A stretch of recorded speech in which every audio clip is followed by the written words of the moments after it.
Un culto nato in India che continua ad essere il centro sacro dei suoi seguaci, nonostante il paese abbia dichiarato illegali alcuni dei loro rituali.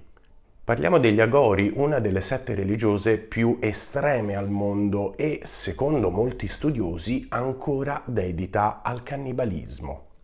Temuti dagli stessi indiani, gli Agori costituiscono la più estrema delle sette di Sadhu, termine che indica il più vasto gruppo degli asceti induisti.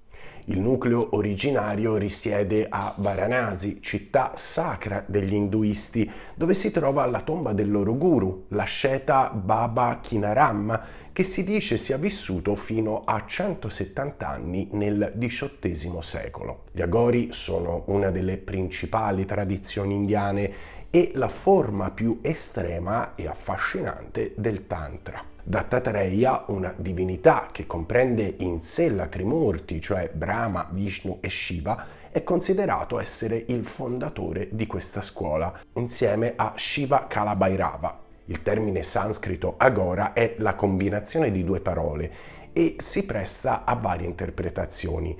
A è una negazione, Gora è invece l'oscurità dell'ignoranza, ma significa anche intenso, profondo. Agora perciò significa luce, assenza di oscurità, consapevolezza, ma simboleggia anche uno stile di vita dove un individuo che appartiene a questa tradizione iniziatica non deve più avere sentimenti intensi o profondi, non fa differenza tra le varie emozioni e dove sembra indifferente alle varie vicende della vita.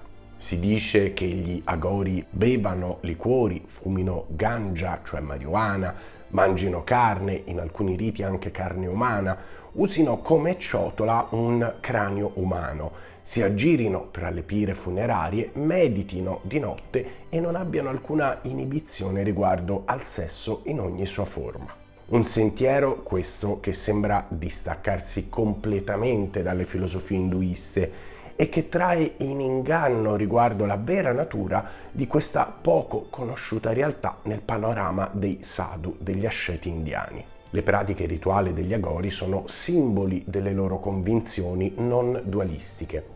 Il cadavere su cui meditano è un simbolo del proprio corpo e della trascendenza del sé inferiore e della realizzazione del sé supremo. Sono noti inoltre per la loro conoscenza sulle arti magiche, molti credono siano in possesso di poteri magici e non è difficile sentire storie di guarigioni miracolose che li riguardano.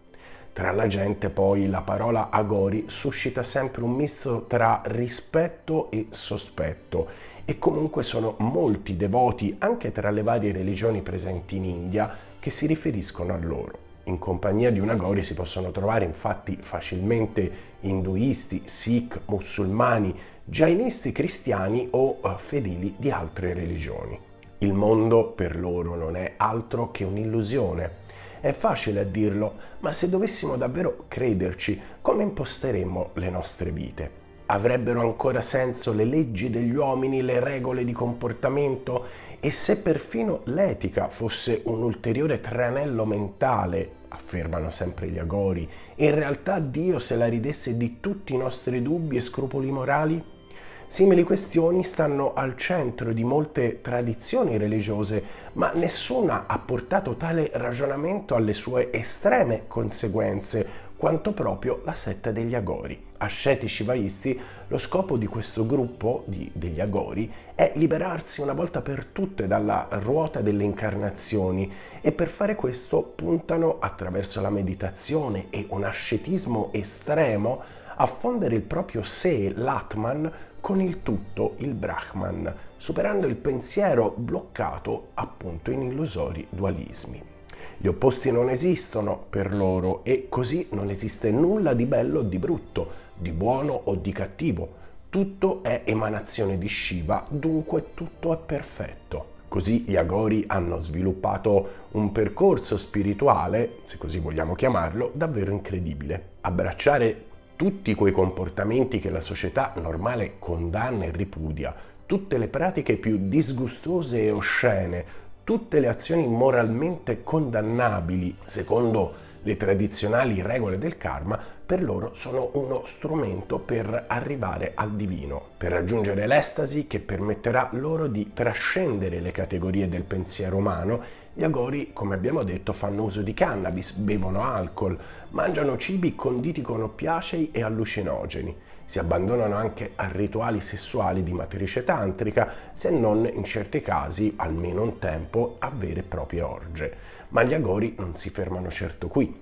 Per dimostrare che hanno abbandonato ogni preconcetto, inclusi appunto i dualismi gusto-disgusto e puro-impuro, si dedicano senza battere ciglio all'urofagia o anche alla coprofagia. Si aggirano spesso negli ossari a cielo aperto, dove le salme vengono lasciate là a decomporsi e sono stati più volte avvistati mentre spalmavano su tutto il corpo le ceneri appunto che derivavano dalle cremazioni.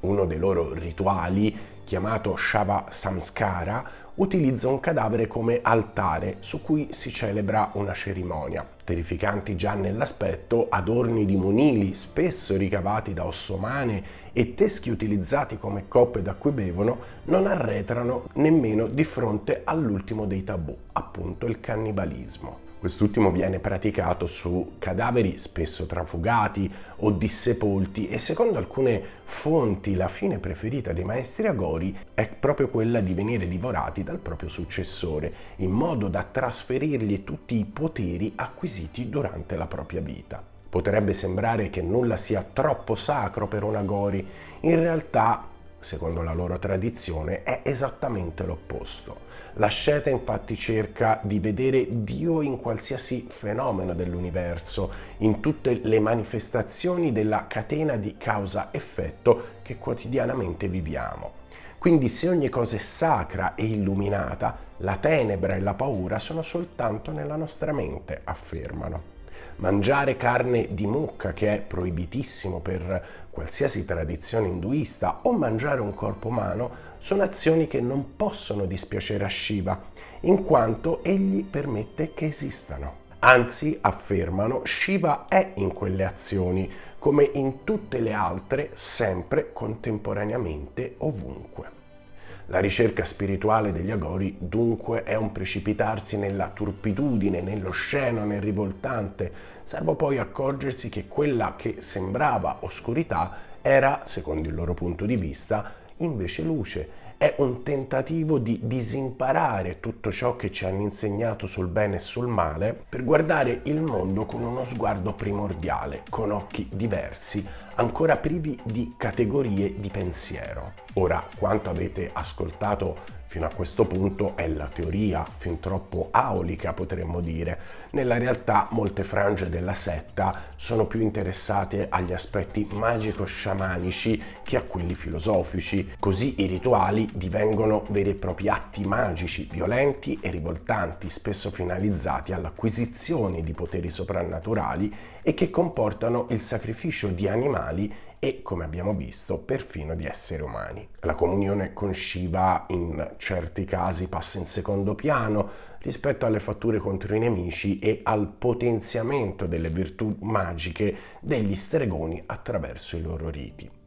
Secondo alcune fonti, gli agori sarebbero addirittura convinti che Shiva perdoni fino a 7 omicidi, esclusi i sacrifici umani, che nella loro cultura e tradizione servono per fini di bene e che quindi non entrano in questo conteggio.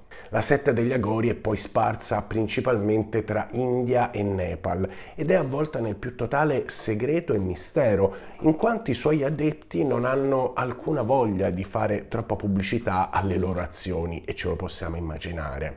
Nelle campagne gli asceti sono temuti e venerati come uomini dagli enormi poteri magici, proprio in virtù della forza che dimostrano nel dedicarsi agli aspetti più terribili dell'esistenza. Per quanto ne sappiamo, oggigiorno sono rimasti in un numero estremamente esiguo e se da una parte il governo indiano li ha tollerati e li tollera, dall'altra ha fatto in modo tale che la loro presenza pubblica almeno sia ridotta al minimo e non costituisca soprattutto un problema sia per gli indiani che per i sempre più numerosi turisti. Non spetta ovviamente a noi dare un giudizio di merito sulle loro pratiche, ma certamente è nel nostro interesse documentarne la storia e anche e soprattutto rendervi partecipi di un aspetto davvero poco noto di quel meraviglioso luogo che è l'India.